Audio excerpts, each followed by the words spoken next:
यार आप लोगों को मैंने लास्ट एक वीडियो डाली थी मुझ में, मतलब लक्की बिस्ट और एजेंट लीमा में फ़र्क। लक्की बिस्ट और एजेंट लीमा एक ही है, कुछ लोग बोलते नहीं दोनों अलग है। दोनों में क्या डिफरेंट है? और बहुत सारे लोगों का सवाल आया कि सर प्लीज़ थोड़ा सा डिटेल से बताओ, क्योंकि मैंने बहुत सारे पॉडकास्ट में जेल के बारे में भी बात करी है, लेकिन डिटेल में कहीं नहीं करी है।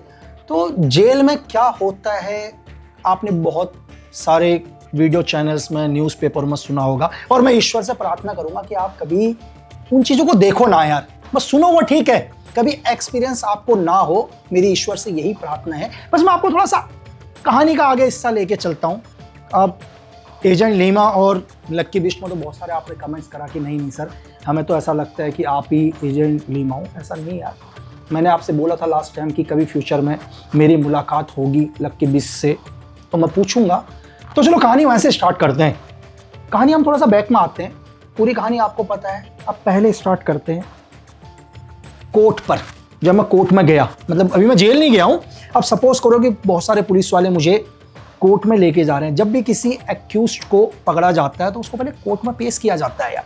तो मुझे भी क्या हुआ, कोर्ट में लेके जा रहे थे, लेकिन क्या है, एक लॉ है इस देश का कि आप किसी को भी हथकड़ी पहनाकर नहीं जा सकते यार। ये लॉ है ना, क्योंकि भाई देखो क्राइम तो आपके ऊपर प्रूफ नहीं हुआ है, तो तब तक आपको कोई हथकड़ी नहीं पहना सकता जब तक आपके ऊपर क्राइम नहीं लगता है, या इस कोर्ट ने ऐसे ऑर्डर्स दिए हों कि आपको हथकड़ी पहनाया जाएगा।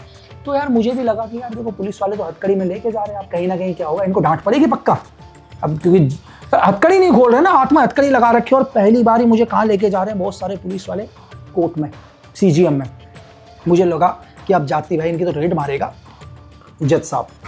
तो जैसे ही मैं कोर्ट के अंदर जाता हूँ और ऐसी भीड़ लगी हुई थी कि ये समझ लो कि जैसे आप कभी आपके शहर में आपने देखा होगा कि हम बचपन में देखते हैं कि मदारी वगैरह का डांस होता है बंदर अंदर का, तो कितने सारे लोग आ जाते हैं बंदर अंदर का डांस देखने के लिए, ऐसा है। तो इतने मतलब पहली बार मतलब मुझे लगा यार इतनी भीड़ यार देखने के लिए, मतलब उनको लग रहा था क्योंकि न्यूज़पेपर में कुछ दिन से ऐसे लगातार अलग अलग अफवाहें, मीडिया के पास सही इन्फॉर्मेशन है ही नहीं। कोई बोल रहा है कि यार कि एक स्पेशल फोर्स के सोल्जर को अरेस्ट कर लिया गया, कोई बोलता है कि ब्लैक कैट कमांडो लक्की बिस्ट को अरेस्ट कर लिया, कोई बोलता है एक सीक्रेट एजेंट को अरेस्ट कर लिया, कोई बोलता है कि नहीं LK अडवाणी के पर्सनल बॉडीगार्ड को अरेस्ट कर लिया। मतलब जिसके जो मन में आया, जिसको जहाँ से TRP मिल गई तो वो ले रहा था। तो बहुत सारे लोग कोर्ट में यही देखने आ रहे थे यार कौन है। किसी को लगा होगा यार 6-6.5 फुट का एक, मतलब हमारे दिमाग में एक इमेज हो जाती है ना कि एक ब्लैक कैट कमांडो फलाना, स्पेशल फोर्स का फलाना बॉडीगार्ड ये होगा। अब आप सोच लो कि आज से 2011, अभी आप मुझे देख रहे हैं तो ये सोचो 15 साल पहले भाई मुझे गाड़ी से लाया, हाथ में हथकड़ी, जैसी लोग तो पहले आधे तो ये शौक थे कि यही है या किसी और का वेट कर रहे हैं, मतलब उनको यही नहीं था कि यार यही लक्की बिस्ट है या पीछे से कोई और आएगा। लेकिन जब उन्होंने इतनी सारी पुलिस फोर्स देखी तो लोगों में हो गया यार यही लक्की बिस्ट है। जब जीवन में मैंने बहुत सारे अच्छे काम करे तब भी कभी इतनी भीड़ नहीं आई, लेकिन जब मुझे पहली बार लगा यार कि किसी केस में मेरा नाम डाल दिया गया और इतने लोग मुझे देखने आ रहे हैं, तो मुझे लोगों की सोच पता चली कि यार हिंदुस्तान में लोगों की सोच देख लो, अच्छे काम को देखने के लिए कोई नहीं आता भाई। आपका नाम कहीं भी विवादों में आ गया तो लोग सर्च करना, लोग आपको ढूंढना, अच्छे कामों के लिए नहीं ढूंढेंगे। तो चलो आगे स्टार्ट करते हैं। मैं कोर्ट के अंदर जाता हूँ, जज साहब उधर खड़े, और जज साहब ने मुझे हथकड़ी में देखा, मैंने भी हथकड़ी जज साहब को देखा। जज साहब सीधे बोलते हैं पुलिस को, कौन है इनका इन्वेस्टिगेशन ऑफिसर? तो साहब बोला सर हाँ। तो इन्वेस्टिगेशन ऑफिसर बोलता है सर हाँ। बोला आपने इसके हाथ में आगे क्यों हथकड़ी लगा रखी है, पीछे की तरफ लगाते। भाई वो शौक हो गया यार, क्या बोल रहे हैं यार। बोला आप इसकी बॉडी के ऊपर मत, मतलब ये एक जज सर की वर्डिंग है कि आप बॉडी के ऊपर मत जाओ, ये लोग बहुत फुर्तीले होते हैं। भाई मेरे मुंह से वर्ड ही नहीं निकला, शब्द ही नहीं निकला। मुझे लगा कि ये गाली देंगे, डांटेंगे कि हथकड़ी क्यों पहना दी, बोलते हैं पीछे हथकड़ी क्यों नहीं लेकर आए। पहली बार भाई मेरा कानून के साथ मतलब ऐसा इंट्रो हुआ। कोई बात नहीं, 14 दिन की रिमांड में पूछा मुझसे तुम्हारा नाम ये तुमने किया, मैंने कहा मैंने कुछ नहीं किया, इनोसेंट हूं मैं, जैसा हर आदमी बोलता है, तो मैंने भी वैसा ही बोला। अब मुझे गाड़ी में बैठाया, तो बैठाने के साथ यार वहाँ पॉपकॉर्न मिल रहा था, जो 10-12 रुपए का पॉपकॉर्न मिलता है। तो मैंने इन्वेस्टिगेशन ऑफिसर को बोला एक पॉपकॉर्न तो ले लो। अब पैसे तो मेरे पास तो थे नहीं, तो यार अच्छे थे पुलिस वाले भी अच्छे, तो उन्होंने पॉपकॉर्न लेके मेरे को दिला दिया। ठीक है, अब हाथ में हथकड़ी ये वो, उस धीरे जेल लेकर गए, और जेल के अंदर भी भाई हाथ में पॉपकॉर्न था, अंदर गया, पॉपकॉर्न को गार्ड अलग रखा और मेरी ऐसी तलाशी ली। अगर इतनी तलाशी सच में सही मायने में ये हर व्यक्ति की ले लेने तो मैं यकीन दिलाता हूँ हिंदुस्तान के अंदर कभी क्राइम ही नहीं होगा यार। तो शरीर का ऐसा कोई हिस्सा नहीं था जहाँ चेकिंग नहीं करी। कोई बात नहीं, अच्छे थे पुलिस वाले, पॉपकॉर्न को अंदर ले जाने दिया, पॉपकॉर्न खाते हुए। और जेल के अंदर भी भाई 3-4 दिन से एक ही खबर चल रही थी कि एक black cat commando, NSG commando, special force वाले को लेके आने। तो पूरा जेल भी भाई नजरें गड़ाया हुआ था कि कौन आ रहा है। ये पहले दिन की एंट्री थी मेरी, लेकिन तुम्हारे भाई के हाथ से पॉपकॉर्न नहीं हटा भाई, पॉपकॉर्न खाते हुए जा रहा था मैं, है ना। तो जेल के अंदर पहुंचा, जेलर भी आए, अच्छे थे जेलर भी। अब अच्छे गए या कुछ भी गए, बढ़िया थे। बोले थोड़ा मेडिकल हुआ, मेडिकल होती बॉडी वॉडी चेक करते हैं वो लोग, कहीं बॉडी में चोट वोट के निशान तो नहीं है। अगर चोट के निशान भी होंगे तो मैं ये तो नहीं बोलूँगा कि वो लोग कुछ करेंगे। देख लिया उन्होंने क्या निशान थे क्या नहीं। अगलों ने चाय पिलाई, चाय पिलाने के बाद ये पहले दिन था अपना जेल के अंदर, हिंदुस्तान की जेल के अंदर। एक बैरिक मुझे इशू करी गई। इशू का मतलब यार मेरे को मेरे नाम पर नहीं कर रहे हैं, मुझे उसमें रहने के लिए दिया। और इतना सा बैरिक था, मतलब ज़्यादा बड़ी जेल नहीं थी, छोटी सी जेल थी, मतलब इतनी हाई सिक्योरिटी जेल नहीं थी, लेकिन बाहर पूरे पुलिस वाले लगा रखे थे।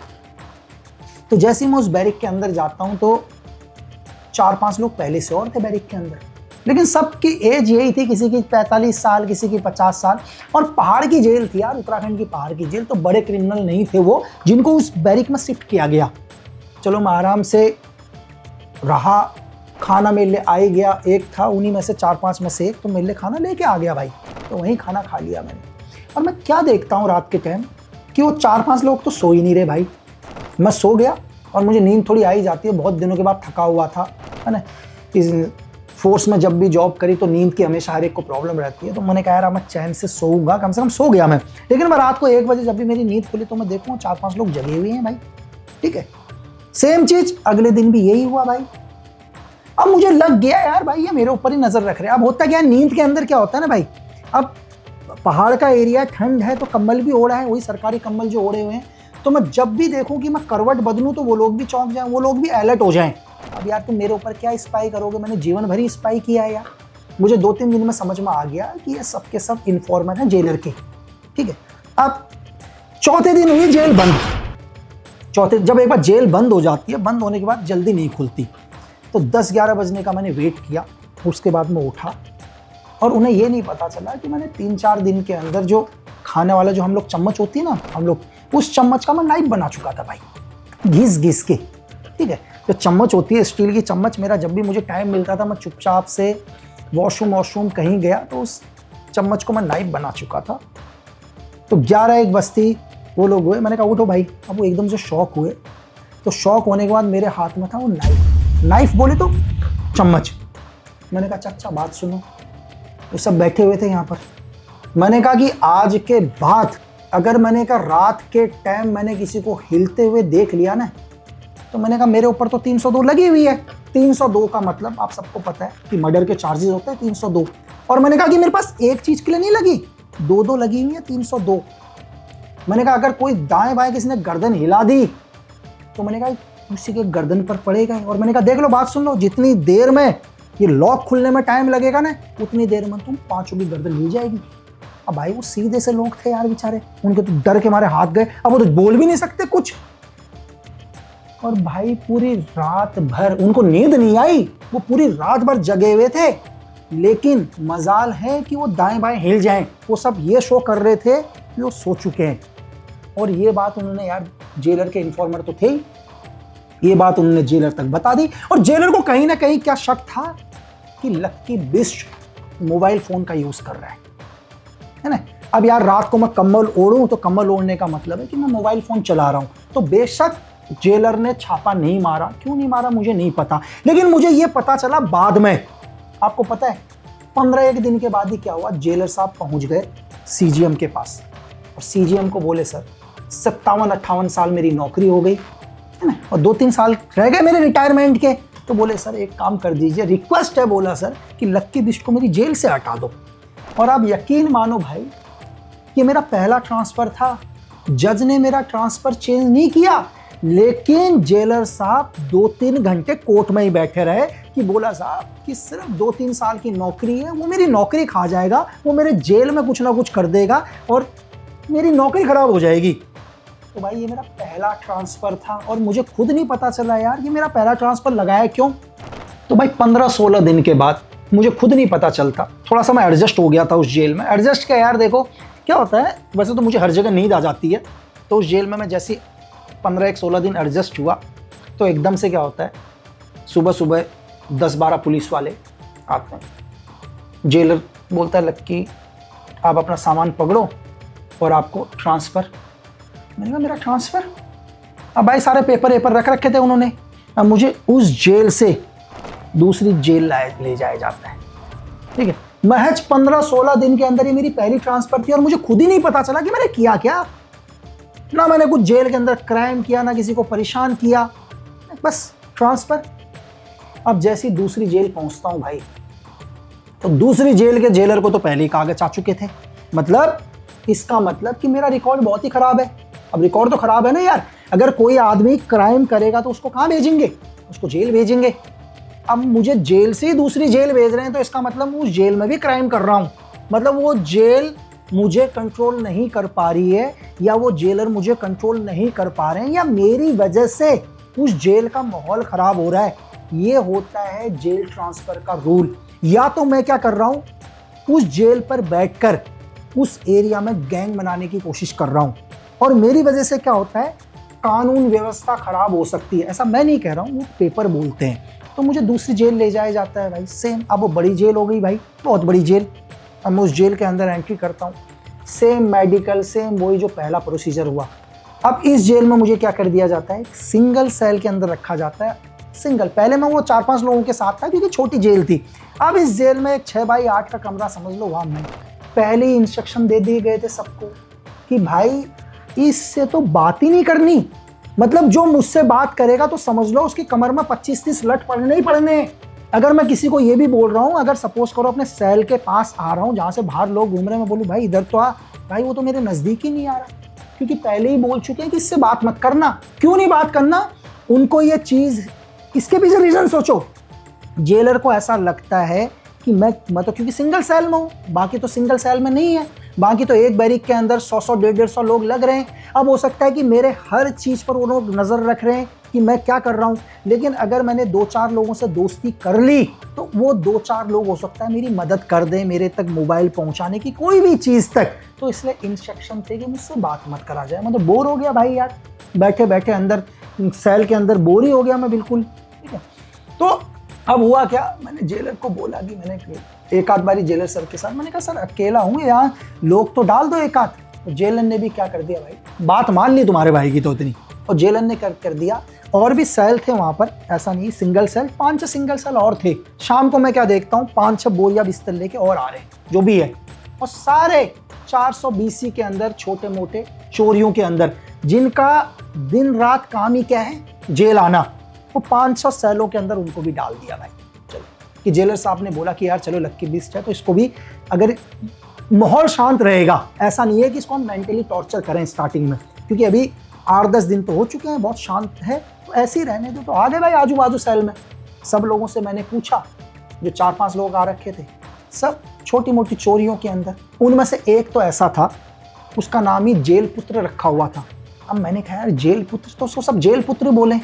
मैंने कहा भाई यार नाम मुझे एक्चुअली याद ही नहीं है, उसका नाम ही जेल पुत्र था। मैंने कहा भाई यार आपका नाम जेल पुत्र क्यों रखा हुआ है, तो मुझे वो बोलता था कमांडर भाई। बोला कमांडर भाई एक बात बोलूं, मैंने कहा हाँ बोल भाई। बोला कमांडर भाई जो बाहर जो पेड़ लगा हुआ है नीम का, बहुत बड़ा पेड़ है। मैंने कहा कहाँ पर, बोला मेडिकल के वहाँ पर। मैंने कहा हाँ। बोला जब मैं पहली बार जेल आया था ना, जब छोटा था, तो वो पेड़ मैंने लगाया था, आज वो पेड़ बहुत बड़ा हो चुका है, तो समझ लो कि हर महीने के अंदर 2 महीने के अंदर वो जेल ही आता था, इसलिए उसका नाम ही जेल पुत्र रख दिया भाई। चलो ये 4-5 लोगों से अपनी दोस्ती हो गई। दोस्ती होने के बाद अब क्या करें भाई, जेल का माहौल है, समझ गए। जैसे हम लोग किसी भी देश में जाते हैं तो वहाँ का माहौल समझ जाते हैं, वहाँ पर भूगोल स्थिति क्या है, वहाँ के लोग क्या हैं, वहाँ के लोग क्या चाहते हैं, वहाँ की सिक्योरिटी कैसी है, वहाँ की सिक्योरिटी में कौन ईमानदार आदमी है, कौन कैसा आदमी है, मिल गुल लेते हैं। तो तुम्हारे भाई भी मिल लिया, कैसे भी करके मेरे पास भी क्या पहुँच गया, एक मोबाइल फ़ोन। कैसे पहुँचा उसको बाद में बताएंगे। मोबाइल फ़ोन तो पहुँच गया, अब दिक्कत एक ही थी, मोबाइल फ़ोन को चार्ज कैसे करें यार, ख़त्म हो गई बैटरी, जितनी थी 3-4 दिन चलनी थी चल गई।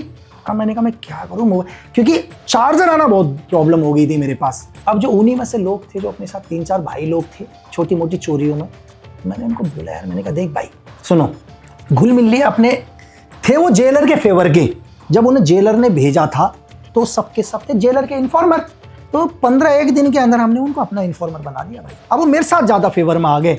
अब वो मुझे आइडिया देते थे कि लक्की भाई हम तो बचपन से ही जेल आ रहे हैं, अब जब छापा पड़ेगा तो हम मोबाइल को कहाँ छुपाएंगे, क्या करेंगे, सारा आइडिया उन्होंने दे दिया। और रिस्पॉन्सिबिलिटी भी उन्हीं की थी कि मोबाइल फ़ोन यूज़ करने के बाद कहाँ छुपाना है। अब मैंने उनको बोला यार देखो 2-3 दिन हो गए, बैटरी है ही नहीं। अब मैंने उनको बोला भाई तुम्हारा इम्तिहान है, तुमने बहुत चोरियाँ करी, अब मुझे तुम सिर्फ एक काम कर दो, तुम तो जाते रहते हो, तुम्हारे को तो तुम कभी भी बाहर चले जाते हो, क्योंकि मेरे लिए ऑर्डर्स नहीं थे कि मैं तन्हाई से बाहर जाऊं, लेकिन वो लोग जाते थे, वो काम करने जाते थे जैसे सफाई वगैरह चीज़ें और। मैंने कहा एक काम कर दो, चार्जर ला दो कैसे भी, तब मैं मानूंगा कि तुम असली चोर हो भाई। और यकीन मानो भाई 2-3 दिन के अंदर अगलों ने ऑफिस से चोरी करके चार्जर ला दिया यार। ये महारत हासिल थी उनकी। अब सोच लो कि वो लोग जेल के स्टाफ का चार्जर कहाँ लगा था, कैसे लाए, और उस चार्जर को खोल कर बल्ब के साथ अटैच किया, बाहर के कवर को थोड़ा काम चला। लेकिन आपने मेरा एक बहुत वायरल हुआ होगा, क्या चीज़, एक वीडियो बहुत वायरल हुआ था कि मुझे मारने में 2-3 सेकंड लगते हैं, इसे आपने सुना होगा बहुत, एक राज समानी के पॉडकास्ट से बहुत वायरल हुआ था। मैंने कहा मुझे आदमी को मारने में सिर्फ 2 से 3 सेकंड लगते हैं। तो वो इसी जेल की शुरुआत थी। अब धीरे धीरे क्या हो गया, जेलर को समझ में आ गया कि यार ये लक्की बिस्ट क्या कर रहा है, मोबाइल का यूज़ कर रहा है, लेकिन मिल नहीं रहा था उन्हें। जब भी छापा पड़ता उन्हें मोबाइल फ़ोन नहीं मिलता। और धीरे धीरे जेल के माहौल को हम समझ गए और हमने बोल दिया, और उनको लग गया कि जेल के अंदर इसकी वजह से क्या है, जेल के अंदर क्या है, थोड़ा माहौल भी ख़राब हो रहा है, क्योंकि पूरी जेल को ये पता चल गया था कि ये तन्हाई के अंदर, तन्हाई मतलब वो वाली तन्हाई नहीं जहाँ हम अकेले रहते हैं, मैं जिसमें रह रहा था उसको भी तन्हाई बोलते हैं, क्योंकि अकेला ही हूँ ना यार। तो जेल के कि कुछ एक बड़े क्रिमिनल्स को ये समझ में आ गया था कि लक्की बिस्ट जेल से मोबाइल चला रहा है, और उनको ये लगा कि लक्की बिस्ट को नहीं रोक रहे हैं तो हमें कैसे रोक रहे हैं। तो जेल के अंदर थोड़ा सा क्या होता है, टाइप का विद्रोह होना शुरू हो जाता है, क्योंकि वो आदमी मोबाइल चला रहा है तो हम भी तो बड़े बदमाश हैं जो बड़े बड़े गैंगस्टर्स बोलते हैं। तो जेलर को लगा यार इससे माहौल बड़ा ख़राब हो रहा है। तो जेलर ने एक दिन मुझे बुलवा लिया भाई सुबह, और मुझे बुलवाया और मुझे बोलते हैं सुबह सुबह एक हेड कांस्टेबल आए जेल के और बोले बिस्ट तुम्हें बुला रहे हैं जेलर साहब। मैंने कहा ठीक है भाई। मैं आराम से रेडी हुआ और गया जेलर के ऑफिस में। अब भाई देख पहले ही दिमाग खराब, एक तो मैं जेल ट्रांसफ़र करके आ रखा हूँ, दूसरा मुझे एक सिंगल सेल पर रखा हुआ है, लोगों को मैं देखता नहीं हूँ, इन 5 लोगों को देख रहा हूँ जो 5 मेरे साथ हैं, इनको देख देख के भी मैं बोर हो गया। तो जेलर साहब ने मुझे बोला एक तो गया हुआ कोई चेयर ईयर कुछ भी नहीं भाई, अपना तो खुद ही चेयर में बैठे हुए और मेरे को जाती हूँ मैं खड़ा, मैं क्या करूँ, कुछ भी नहीं हो, बैठने के लिए होता तो मैं बैठ ही जाता भाई। मुझे बोले पहले तो इधर इधर की बात कराए, बोला देखो मेरी जेल बहुत सिक्योर जेल है। बिल्कुल मैं समझ गया, मन में बोल दिया मैंने कि इतनी सिक्योर जेल है कि आते ही 6-7 दिन के अंदर मेरे पास मोबाइल फ़ोन आ गया तुम्हारे 7 तालों के अंदर। ये मैंने अपने मन में बोला कि बहुत सिक्योर जेल है। तो बोले मेरे जेल के अंदर मुझे हर इन्फॉर्मेशन पता चलती है। मैं समझ गया, मैंने बोला हाँ तुमने जो अपने 5 इन्फॉर्मर भेजे थे आजकल वो मेरा मोबाइल वही छुपाते हैं। तो मुझे बोलता है, अब अगली लाइन जो उन्होंने मुझे बोला वो मुझे हिट कर गई भाई। आप चाहे उसको ईगो में बोलो चाहे कैसे भी बोलो, मुझे बोलते हैं कि बिस्ट ये तुम्हारी एजेंसी नहीं है, ध्यान रख लेना ये मेरी जेल है, और मेरी जेल के अंदर एक छोटा सा भगदड़ होता है और उस भगदड़ में 2-3 लोग मर जाते हैं। उसने मुझे क्या किया, इनडायरेक्ट तरीके से थ्रेट दिया। उसने ये बोला कि मैं ही भगदड़ कराऊंगा, और भगदड़ मतलब जेल के अंदर लड़ाई झगड़ा आपस में ये, और उसमें 2-3 लोग मर भी जाएंगे तो कोई दिक्कत नहीं। ये उसने मुझे थ्रेट दिया, मुझे लग गया ईगो। अब ईगो लगेगा ना यार भाई, डबल हत्याओं के अंदर मैं अंदर हूँ, सिंगल सेल के अंदर मुझे डाल रखा है, किसी से मुझे मिलने नहीं देते, तुम इसके बाद मुझे भेजोगे कहाँ भाई? अच्छा कहाँ भेजोगे आप खुद ही सोचो। चलो मेरी जगह आप भी होते, आप भी वही करते जो मैंने किया, क्योंकि इससे बुरी जगह तो कोई है ही नहीं ना यार भाई। तो मुझे जेल से अलग तो कहीं भेज ही नहीं सकते, सिंगल सेल में हूँ, सिंगल सेल के अलावा मुझे भेजोगे कहाँ यार? भेजोगे कहीं और दूसरी जेल में भेजोगे, वो भी ऐसी होगी। तो जैसे उसने मुझे बोला तो फिर बोला हाँ ठीक है जाओ, तुम्हें कुछ कहना है? तो मैंने कहा हाँ सर। तो बोला हाँ बताओ। बोला हाँ बोलो। मैंने कहा सर कि मुझे नहीं पता आदमी को मारने में कितना टाइम लगता है। मैंने कहा हो सकता है किसी का गला दबाएं, उसको 30 सेकंड में मरे, 40 सेकंड में मरे, 50 मिनट में मरे, लेकिन मैंने कहा सर मेरे कोई रेंज में आ गया और मुझे आदमी को मारने में सिर्फ 2 सेकंड लगते हैं। वो समझ गए। मैंने ये बोला कि अगर आपकी जेल के अंदर कोई मरता है ना तो आप भी 302 में अंदर आ जाओगे मेरे साथ। और भाई मैं कह के वापस आ गया और उस दिन जेल में बन रही थी जलेबी। कई बार बाहर के बहुत सारे लोग होते हैं यार जो जेल के अंदर आके वेलफेयर करते हैं, मतलब लोग पुण्य कमाना चाहते हैं तो कहते हैं कि ठीक है यही लोग कई टाइम से अंदर बंद हैं, अगर इनको हम कुछ अच्छा खाना खिला देंगे तो पुण्य हो जाएगा। आज भी बहुत सारे लोग जाते हैं और मेरी रिक्वेस्ट है आप भी जाया करो यार जेल के अंदर। जो भी लोग कई टाइम से बंद हैं कोई बात नहीं, आप भी थोड़ा जेल के अंदर भंडारा करा दो, कुछ हो, शायद उन लोगों को भी अच्छा खाने को मिल जाए। तो हम भी भाई कि कई टाइम के बाद जलेबी बन रही है, तो जलेबी बन रही थी, खट खट खट खट दरवाजे खुले। दरवाजे खुलने के बाद फिर पुलिस वाले 5-6। ये क्या हुआ? मैंने सोचा एक और छापा पड़ रहा है। बोले लक्की बिस्ट। बोला चलो आपका चालान लग गया। तो भाई जी सोचो कि मैंने जेलर साहब से सुबह सिर्फ एक ही शब्द बोला कि मुझे मारने में 2 सेकंड लगते हैं, तो जेलर साहब ने भाई ट्रांसफ़र। अब मैं जलेबी तो दूर की बात, दुनिया जलेबी का इंतजार कर रही थी, शाम को जलेबी मिलेंगे, और तो मेरा उस जेल से भी क्या हो जाता है, ट्रांसफ़र। अब लगा लो कि महज 2 महीने के अंदर या 2.5 महीने के अंदर ये मेरा दूसरा ट्रांसफ़र था भाई, और बहुत बड़ी जेल से। अब मुझे इस जेल से पहाड़ में ले जाया जाता है, वैसे ही मेरा दिमाग ख़राब हो जाता है यार। पहाड़ में मैं सरकारी गाड़ी के अंदर बैठा हूँ, 5-6 घंटे तो मोड़ होते उस जेल तक मैं पहुँचता हूँ। अब समझ लो कि अब मेरे कागज़ों के अंदर क्या लग चुका है कि दूसरा ट्रांसफ़र। मतलब एक पहली जेल से आया, जेल का नाम नहीं बताते हैं एज ए सिक्योरिटी रीज़न, फिर मैं दूसरी जेल में गया, वहाँ से अब मैं पहुँच रहा हूँ। तो पहुँचने के बाद सेम, अब तो भाई मत पूछो, जेल का पूरा स्टाफ भी मुझे ऐसे देख रहे हैं जैसे कि मैं पाकिस्तान से आ रखा हूँ भाई।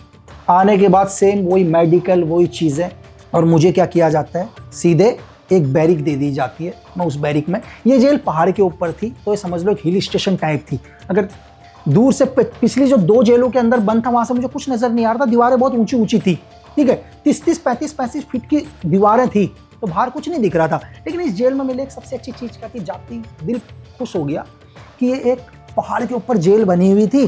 35 फीट की वॉल थी, लेकिन दूर दूर तक मुझे पहाड़ियाँ नज़र आ रही थी, हरियाली नज़र आ रही थी। मैंने कहा चलो यार। तो फिर शाम के टाइम वही जेलर, अब जैसी जेलर आए, मेडिकल मेरा हुआ। अब एक तरीका क्या होता है, सुनो, तरीका क्या होता है कि जेलर ने क्या किया, किसी को दबा के गालियाँ दे रहा, ये मुझे दिखाने के लिए, अपनी पावर दिखाने के लिए, डायरेक्ट मुझे नहीं बोल रहे, किसी को दबा के वो सर कह रहे हैं। ये इनडायरेक्ट तरीके से होता है प्रेशर देने का तरीका, कि मैं कितना डेंजर हूँ, मतलब मैं इतना खतरनाक हूँ कि मैं इसके साथ जो कर रहा हूँ वो तेरे साथ भी करूँगा। ये मुझे वो इनडायरेक्ट तरीके से वार्न कर रहा है। मैं इस चीज़ को समझने की कोशिश कर रहा हूँ। मेरा मेडिकल होता है, मैं जाता हूँ, तो जैसे जो लंबरदार, आपको मैं बता दूं, लंबरदार आता है मेरे पास। तो लंबरदार मतलब वो होते हैं जो जेल के अंदर जो सजा याफ्ता होते हैं, जिनको सजा हो जाती है, ठीक है, जिनको सजा हो जाती है तो उनको बोला जाता है लंबरदार। तो मैं उनसे पूछता हूँ यार, मैंने कहा जेलर कैसा है यार, तो वो लंबरदार थोड़ा ठीक है, वो उसको समझ में आ जाता है कि इस इंसान का 2-2 चालान लग चुका है, क्योंकि लंबरदार यार 15-15, 20-20 साल से वहीं रह रहे होते हैं, वो 2 मिनट में आदमी को पहचान जाते हैं। तो उससे समझ में आ गया। बोला सर जेलर साहब हैं तो ऐसे ही, लेकिन एक चीज़ और है, लेने वाले हैं बिल्कुल, मतलब लेन देन में बहुत विश्वास रखते हैं। तो मैंने कहा ठीक है यार, अब लेन देन में विश्वास रखते हैं तो ठीक है। अब थोड़ा मैंने आपको क्या बोला कि आदत हो चुकी है, 2.5-3 महीने अंदर हो चुका हूँ, तो महज 24 घंटे के अंदर मेरे पास कुछ पैसा आ जाता है। कैसे आता है वो छोड़ दीजिए, कुछ लोग मेरे तक पैसा पहुंचा देते हैं। अब मैं सुबह क्या होता है, जो ये लंबरदार होता है, ये जेलर का बहुत खास था, मैं एक गड्डी उसको पकड़ाता हूँ और मैं बोलता हूँ जेलर साहब को दे देना, और वो गड्डी बिल्कुल जेलर साहब के पास जाती है। तो आधे घंटे के बाद, लगभग मैंने यार कितने बजे के समथिंग, 8 सवा 8 बजे के आसपास वो पैसा उसको पकड़ाया। पकड़ाने के बाद 1 से 1.5 घंटे के बाद लंबरदार बोलता है कि आपको जेलर साहब ऑफिस में बुला रहे हैं। मैं गया, मैंने कहा भाई क्या हो गया। मैंने कहा शायद या तो जेलर, एक ही चीज़ हो सकता है, या जेलर साहब मुझे फिल्मी डायलॉग बोलेंगे कि मैं इन पैसों को नहीं पकड़ता, मैं एक ईमानदार आदमी हूँ, तुमने एक ईमानदार आदमी को रिश्वत देने की कोशिश करी। अब ये लेकिन इतना बोल भी देंगे, मुझे क्या फ़र्क पड़ेगा, मैं तो वैसे जेल में हूँ यार। मैं बोलूँगा ठीक है जेलर साहब मेरे पैसे मुझे दे दो, और जेलर साहब ये बोल देंगे कि भाई ये पैसे नहीं देंगे, ये पैसे जब तुम यहाँ से छूटोगे तब दूंगा, या तुम्हारे ऊपर एक्शन लूंगा कि ये पैसे कैसे आए। तो ले लो एक्शन भाई साहब। अब अपने असली आदमियों का तो नाम मैं बताऊंगा नहीं ना, मुझे किसने पहुंचाए, मैं तो बोल दूंगा आपके आदमी ने मुझे दिए, अब कर लो उन्हीं के ऊपर इंक्वायरी। अब मैं जैसे ही जेलर साहब के ऑफिस में जाता हूँ, जेलर साहब बैठे होते हैं, बैठने के बाद देखता हूँ वहाँ पर 3-4 स्टील के टिफ़न थे। तो जेलर साहब बोलते हैं आइए। मैं गया तो जेलर साहब उन टिफ़न को खोलते हैं। जेलर साहब बोलते हैं दही बड़े हैं, मेरे घर पर ही बन रखे हैं, घर से आ रखे हैं। भाई मुझे लगा यार, बोले खाओ। अब भाई जेलर साहब ने मुझे दही बड़े खिलवा दिए अपने घर के, तो मैं समझ में आ गया कि यार मुझे गड्डी के अंदर कितनी ताकत है। और जेलर साहब बोलते हैं अगर कोई भी दिक्कत होगी तो बताना, आप आराम से रहो और अपना टाइम काटो और जल्दी तुम छूट जाओगे। तो मैं दही बड़े खा के निकल जाता और मुझे पता चल गया यार ये जेल बढ़िया है, इस जेल में ठीक है। और तभी क्या होता है, जेल के अंदर चीज़ें मुझे थी ज़रूरत, मैं समझ गया कि यार जब जेल का एक जेलर यानी कि एक पावरफुल आदमी इतना वो है, तो इस जेल के बाकी स्टाफ कैसे होंगे। तो ज़्यादा टाइम नहीं लगा, दूसरे दिन ही मेरे जेल के स्टाफ को मैं बोल देता हूँ, मैं कहता हूँ मुझे चाहिए फ़ोन, तो बोलता सर आ जाएगा। मैंने कहा यार कैसे भी लेकर आ जा। तो आपको ये बोलूँ, अगले दिन वो सिपाही मेरे पास क्या करता है, मोबाइल फ़ोन लेके आता है भाई, और क्या बोलता है कि लक्की भाई प्लीज़ किसी को धमकी मत देना। मैंने कहा यार मैं तो धमकी दूंगा ही नहीं, मैं क्यों धमकी दूंगा। बोला लक्की भाई मुझे फर्जी आईडी नहीं मिल रही थी, लेकिन मैं अपने नाम से ही लेके आ गया। वाह, देख लो पैसों की ताकत।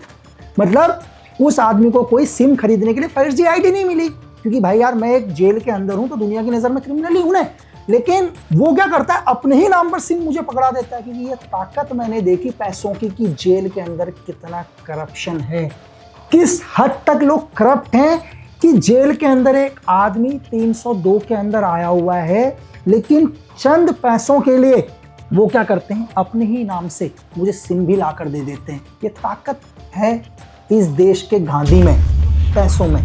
यार वीडियो बहुत लंबा हो रहा है क्योंकि मुझे पता है कि आप लोगों को झेलने की आदत नहीं है, तो मैं लास्ट में इस जेल के अंदर क्या हुआ, मुझे वो लोग मिले जो फेक करेंसी में काम करते हैं, मुझे वो साधु भी मिले जिन्होंने जाली नोटों का धंधा किया, मुझे वो गैंगस्टर भी मिले जिन्होंने प्राइम मिनिस्टर के काफिले में जो गाड़ी चलती है उस गाड़ी का यूज़ करके कैसे उन्हें दिल्ली में ट्रैक किया गया।